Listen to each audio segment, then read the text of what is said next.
Salut à toi, bienvenue dans cette vidéo. Aujourd'hui on va parler d'un mouvement spécifique de préparation physique, très utile dans le combat, donc ça va être l'arraché-fente.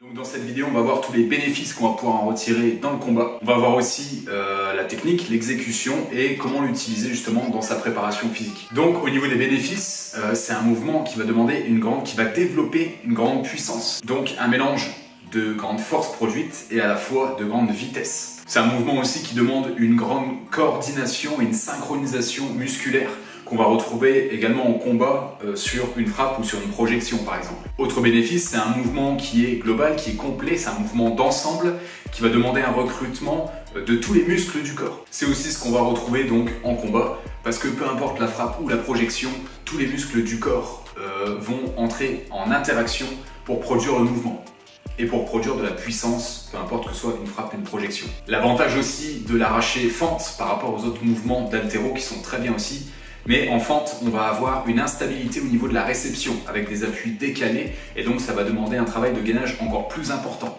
Donc à la fois ça va te permettre de développer ton gainage, mais aussi ça va permettre de le mettre à l'épreuve et de voir si ton gainage est suffisant. Et c'est aussi donc un gainage qui est hyper fonctionnel parce qu'il est complet. Il ne va pas te demander uniquement un gainage de la sangle abdominale, il va aussi te demander un excellent gainage de la ceinture scapulaire, ce qu'on ne travaille pas assez en général. Donc tous ces bénéfices font que l'arraché-fente est vraiment un outil incontournable en préparation physique dans les sports de combat. Mais comme tous les mouvements, encore plus les mouvements d'haltéro, c'est un mouvement qui demande énormément de technique, de travail technique là-dessus. Donc, comme d'habitude, prends ton temps là-dessus, filme-toi, corrige toi-même tes mouvements pour avoir vraiment une progression de qualité et que tu puisses t'entraîner, continuer à t'entraîner de façon saine sans te blesser. Donc, on va parler un petit peu de la technique justement d'exécution avant de voir quelques mouvements d'échauffement spécifiques à ça parce qu'il va falloir un peu gagner en mobilité, étirer un petit peu tous les muscles, notamment autour du bassin. Et ensuite, on va passer donc sur des techniques de progression, donc comment toi concrètement tu vas pouvoir mettre en place cet exercice avec des exercices progressifs qui vont te permettre de passer un pic dans ta puissance, dans ta production de puissance. Donc c'est un mouvement qui va se faire en plusieurs étapes. Première étape, donc ça va être la triple extension des membres inférieurs.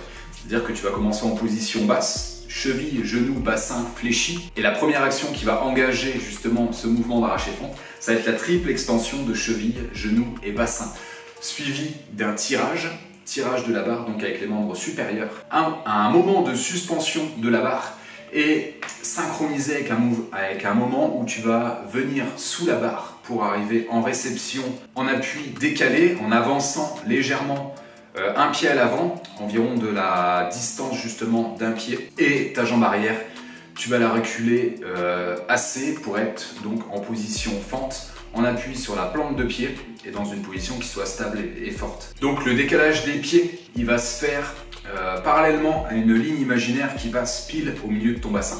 Donc les pieds se déplacent vraiment sur la même ligne. Le genou à l'avant, il va se retrouver en demi-flexion, donc à 90 degrés, tandis que le genou de la jambe arrière, il va être légèrement fléchi. Et surtout, donc peu importe le moment du mouvement, tu vas chercher à garder toujours le buste droit et stable et les bras tendus au moment de la réception de la barre, au moment où tu vas passer sous la barre. Donc il ne faut vraiment pas qu'il y ait ce mouvement de poussée de la barre. C'est vraiment un tirage et au moment où la barre est en suspension dans les airs, toi tu vas venir passer en dessous et réceptionner directement bras tendus. Pour finir le mouvement, donc il y a un mouvement de redressement où tu vas finir les deux pieds au même niveau. Donc tu vas prendre appui sur ta jambe avant pendant que tu vas chercher à ramener ta jambe arrière au même niveau. Et donc ce qu'il faut absolument éviter dans ce mouvement-là, c'est une extension incomplète du corps. Il faut vraiment chercher à se grandir un maximum avant d'enclencher la phase de tirage. Il faut aussi absolument décaler ses pieds simultanément. Il ne faut pas qu'il y ait un pied qui bouge avant l'autre. Et il faut que tu prennes le temps aussi de trouver ton écart optimal pour que tu sois stable et que tu arrives à te redresser par la suite. Il ne faut surtout pas que tu écartes trop peu ou trop justement tes appuis au niveau de la réception. Et dernière précaution à prendre, c'est au niveau du replacement final où tu vas remettre tes pieds justement sur la même ligne. Il faut gérer donc cette instabilité là et être vraiment sûr de tes appuis pour pouvoir terminer dans une position forte et efficace. Donc c'est un mouvement qui demande pas mal de mobilité et si tu sens que t'en manques, j'ai décidé d'offrir un programme dédié à la mobilité justement qui permet aussi de travailler les autres qualités musculaires, les autres qualités physiques, donc force, puissance et endurance. Je te mets le lien juste en dessous, il y a le descriptif si tu veux en savoir plus, donc c'est un programme gratuit. N'hésite pas à le prendre si tu en as envie. Donc tout de suite, on passe sur 2 à 3 mouvements d'échauffement spécifiques pour l'arraché-fente. Ce n'est pas les seuls mouvements qu'il y a, c'est des exemples de mouvements. N'hésite pas à en chercher d'autres. Et ensuite, on va passer donc sur 5 étapes de progression sur l'arraché-fente. Donc sur ces étapes-là, je t'invite vraiment déjà à te filmer encore une fois. Je préfère le répéter parce que c'est vraiment important. Et ne grille pas les étapes. Valide vraiment la première, prends le temps de la travailler tranquillement, même si c'est 5 minutes les premières fois au début de séance, avant de passer, de pousser un peu plus et de monter dans les étapes de progression. Donc c'est parti, je te remercie d'avance d'avoir regardé cette vidéo et puis on passe aux exercices. Salut à toi.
Ángel La Ciencia.